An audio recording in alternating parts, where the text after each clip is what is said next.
Lola?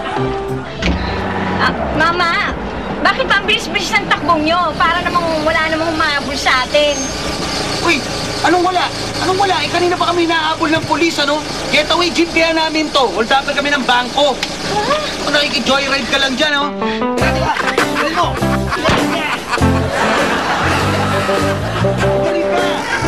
Okay, hintayin na lang natin yung results ng blood test mo, ha? Sige, Dok. Salamat po. Okay, thank you very much.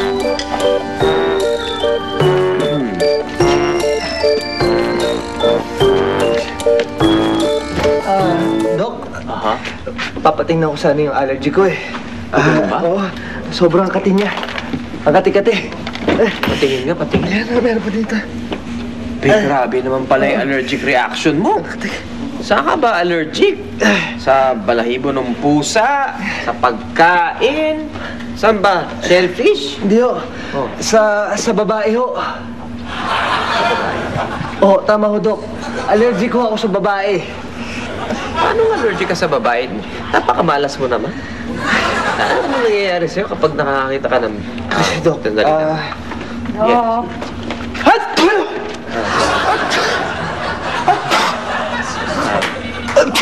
Sige. Ito na po yung file. Okay, thank you. Hat!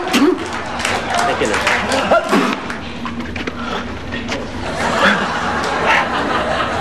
Ano nangyayari sa'yo? Oh, nakita niyo na, Dok. Nakita niyo yung nangyari? Ganyan. Ganyan ang nangyayari kapag may babae lumalapit sa akin.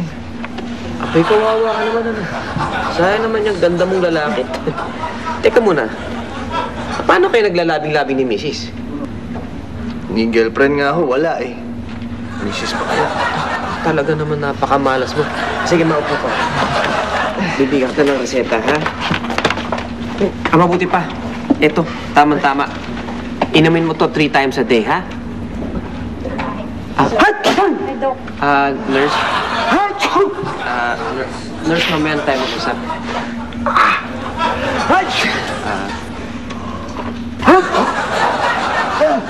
Anyway, ito.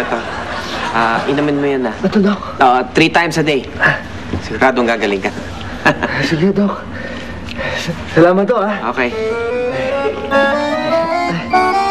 Yeah, ha?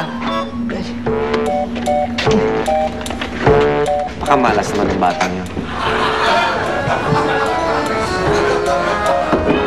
Pasok. Uy! Dok! Oh. Good news! Effective yung gamot na binigay niyo sa akin. Alam niyo ba ngayon? Hindi na ako allergic sa babae. Sandali, hindi naman anti-allergy yung binigay ko sa'yo. Pantanggal lang nung pangangatit at pagkapula nung balat mo yung binigay ko sa'yo eh. Pero totoo yung sinasabi ko, Dok. Alam mo, ito nangyari kagabi. Meron akong pinuntahan party. Oh. Ha? May lumapit sa aking babae. Papalapit pa lang siya at nung pagkalapit niya, hindi ako binahing. Ganon? Niyakap niya ako. Hinalikan niya ako sa leeg. Hindi ako nangati. Ano? Wala na, oh. Ang galing, ano? Ibang klase talaga. Alam mo ginawa ko, Dok? Oh. Ha? Hindi ko na tinanong yung pangalan niya. Inuwi ko agad sa bahay. Pakaswerte mo na. Ito na yan nga, eh. Kasama ko. Kasama mo yun. Eh, sandali na. Pwedeng makilala. Eto. Teka. Wow! Kilala mo kagabi? Kagabi. Dok, gusto kong makilala mo ang kauna-unahang babae sa buhay ko. Si... Hindi ko nakuha yung ano nga ba ang pangalan mo ulit? Romano, pero you can call me Roma for short.